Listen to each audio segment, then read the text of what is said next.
Il est le nouveau ministre délégué aux Outre-mer. Une nomination qui, nous vous en parlions hier soir, a fait réagir les députés ultramarins. Mais Philippe Vigier l'assure, il promet de répondre aux préoccupations de ces territoires, de tous les parcourir et de partir à la rencontre de chacun, acteurs, parlementaires, présidents de collectivités.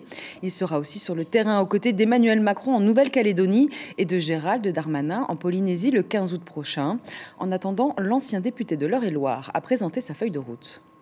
Oui, il y a une feuille de route qui s'impose, c'est celle qui est sortie du fameux comité interministériel aux Outre-mer et qui permettra justement de tracer, suite à ce travail qui a été fait notamment par Jean-François Carenco, bien sûr avec Gérald Darmanin, de faire en sorte qu'on soit capable, par exemple pour l'eau, pour le logement, pour la transition énergétique, pour l'école, pour la vie chère, pour le développement économique, d'apporter des réponses. Vous savez, moi, j'ai eu une expérience d'élu local pendant une vingtaine d'années, et donc je suis là pour faire en sorte que ce qui est nécessaire devienne possible demain. Et je le ferai, je le dis avec beaucoup de force, de façon très étroite avec tous les élus, qu'ils soient parlementaires, mais tous les acteurs du territoire, les présidents de collectivités, pour essayer d'être un peu celui qui apporte la simplification et qui trouve les solutions pour faire en sorte que ce qui est attendu soit réalisé. Naturellement, je rencontrerai tous les acteurs, d'abord tous les parlementaires, mais pas simplement les parlementaires. Vous voyez, je vais avoir des contacts avec tous les présidents de collectivités dans les toutes prochaines heures.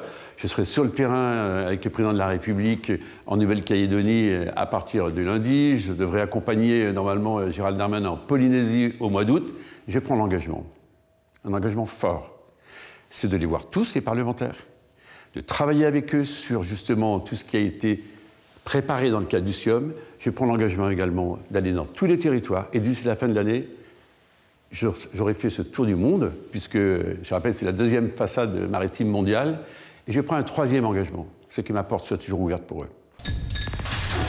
L'information en continu sur Polynésie la première, Internet et réseaux sociaux.